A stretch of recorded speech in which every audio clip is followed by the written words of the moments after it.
The Lorax by Dr Seuss. At the far end of town where the grickle grass grows, and the wind smells slow and sour when it blows, and no birds ever sing excepting old crows, is the street of the lifted Lorax.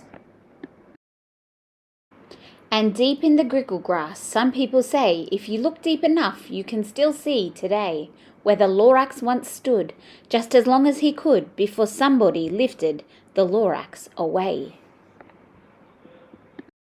What was the Lorax, and why was it there, and why was it lifted and taken somewhere? From the far end of town where the grickle grass grows? The old Onceler still lives here. Ask him. He knows. You won't see the Onceler. Don't knock at his door. He stays in his lurkum on top of his store. He lurks in his lurkum, cold under the roof, where he makes his own clothes out of muffed moof. And on special dank midnights in August he peeks out of the shutters, and sometimes he speaks, and tells how the Lorax was lifted away. He'll tell you, perhaps, if you're willing to pay. On the end of a rope he lets down a tin pail, and you have to toss in 15 pence and a nail, and the shell of a great-great-great-grandfather snail. Then he pulls up the pail, makes a most careful count, to see if you've paid him the proper amount.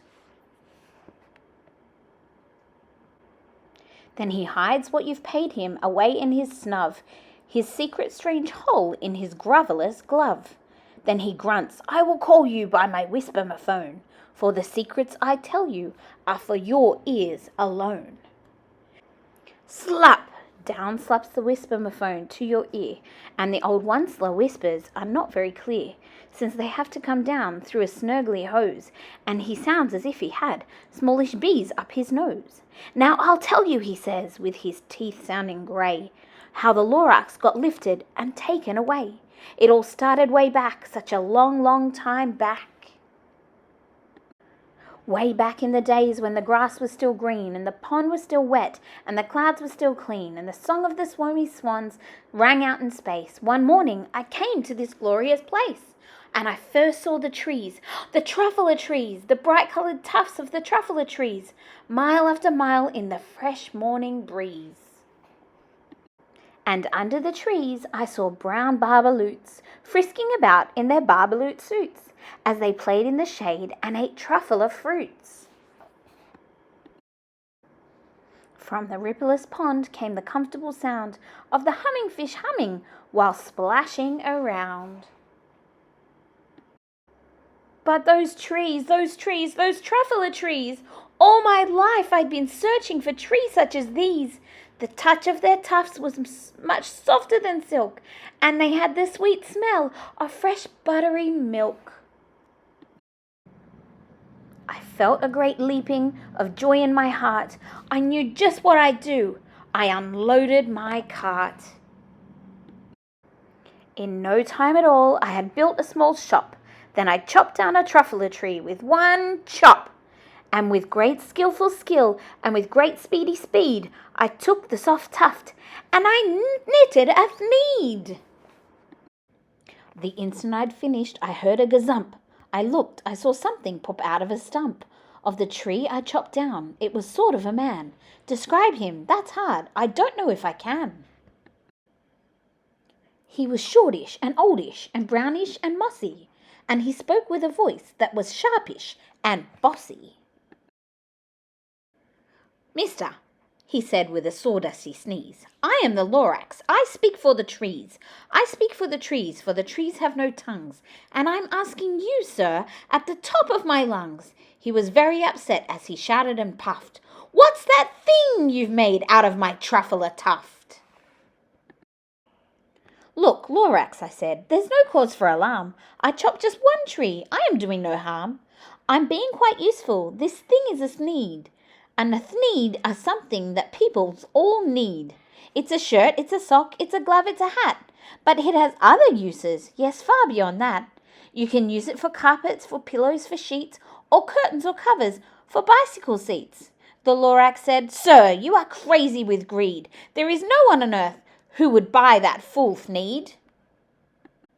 But the very next minute I proved he was wrong, for just at that minute a chap came along, and he thought that the thneed I had knitted was great. He happily bought it for 3.98. I laughed at the Lorax. Ha, you poor stupid guy. You never can tell what some people will buy. I repeat, cried the Lorax, I speak for the trees. Ah, I'm busy, I told him. Shut up, if you please. I rushed across the room and in no time at all built a radiophone. I put in a quick call. I called all my brothers and uncles and aunts and I said, listen here, here's a wonderful chance for the whole Onceler family to get mighty rich. Get over here fast, take the road at North Nitch, turn left at Wee Hawken and sharp right at South Stitch. And in no time at all, in the factory I built, the whole Onceler family was working full tilt. We were all knitting thneeds just as busy as bees to the sound of the chopping of the Truffula Trees. Then, oh baby, oh, how my business did grow. Now chopping one tree at a time was too slow. So I quickly invented my super axe hacker, which whacked off 4 Truffula trees at one smacker. We were making thneeds 4 times as fast as before, and the Lorax, he didn't show up any more. But the next week he knocked on my new office door. He snapped, I'm the Lorax who speaks for the trees, which you seem to be chopping as fast as you please. But I'm also in charge of the brown barbaloots, who played in the shade in their barbaloot suits, and happily lived eating truffula fruits. Now, thanks to you, hacking my trees to the ground, there is not enough truffula fruits to go round, and my poor barbaloots are all getting the crummies because they have gas and no food in their tummies. They love living here, but I can't let them stay. They'll have to find food, and I hope that they may. Good luck, boys, he cried. He sent them away. I, the Onceler, felt sad as I watched them all go, but business is business, and business must grow, regardless of crummies in tummies, you know. I meant no harm, I most truly did not, but I had to grow bigger, so bigger I got. I biggered my factory, I biggered my roads, I biggered my wagons, I biggered the loads. Of the thneeds and I shipped out, I was shipping them forth to the south, to the east, to the west, to the north. I went right on biggering, selling more thneeds, and I biggered my money, which everyone needs. Then again he came back. I was fixing some pipes when that old nuisance Lorax came back with more gripes. I am the Lorax, he coughed and he whiffed. He sneezed and he snuffled, he snargled, he sniffed. Onceler, he cried with a cruffulous croak, Onceler, you're making some smugglers smoke. My poor swomy swans, why, they can't sing a note. No one can sing who has smog in their throat. And so, said the Lorax, please pardon my cough. They cannot live here, so I'm sending them off. Where will they go? I don't hopefully know. They may have to fly for a month or a year to escape from the smog you've smogged up around here. What's more, snapped the Lorax, his dander was up, let me say a few words about gluppity-glup. Your machinery chugs on day and night without stop, making gluppity-glup, also schloppity-schlop. And what do you do with this leftover goo? I'll show you, you dirty old Onceler man, you.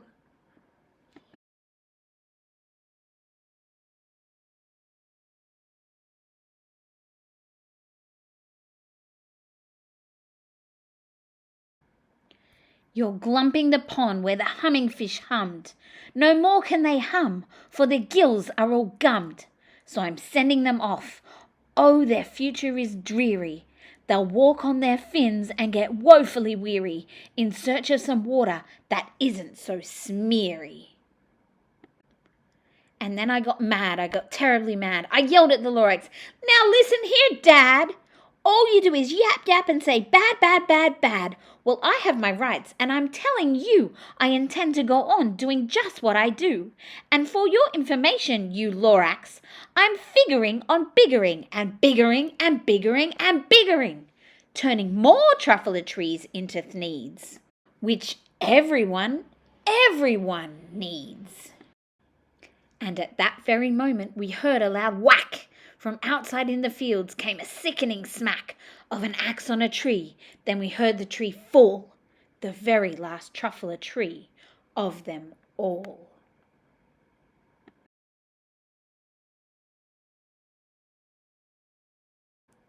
No more trees, no more needs, no more work to be done. So in no time, my uncles and aunts, everyone, all waved me goodbye. They jumped into my cars and drove away under the smoke-smuggered stars.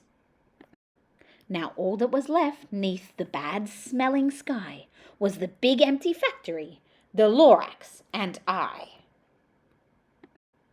The Lorax said nothing, just gave me a glance, just gave me a very sad backward glance, as he lifted himself by the seat of his pants.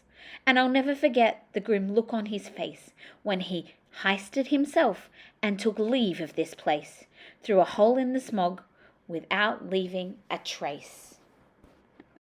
And all that the Lorax left here in this mess was a small pile of rocks with one word, unless. Whatever that meant, well, I just couldn't guess. That was long, long ago, but each day since that day, I've sat here and worried away. Through the years while my buildings have fallen apart, I've worried about it with all of my heart. But now, says the Onceler, now that you're here, the word of the Lorax seems perfectly clear. Unless someone like you cares a whole awful lot, nothing is going to get better, it's not.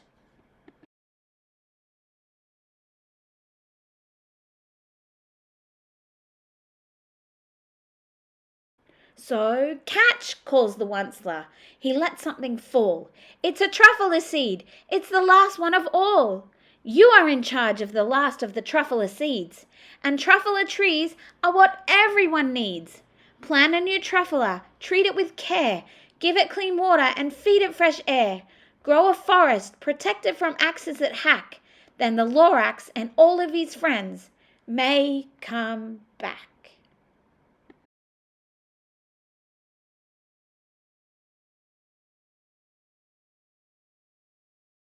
And that is the end of the story. It is so important that we take care of our environment and speak for these trees, just like the Lorax. Don't forget to like and subscribe to my channel.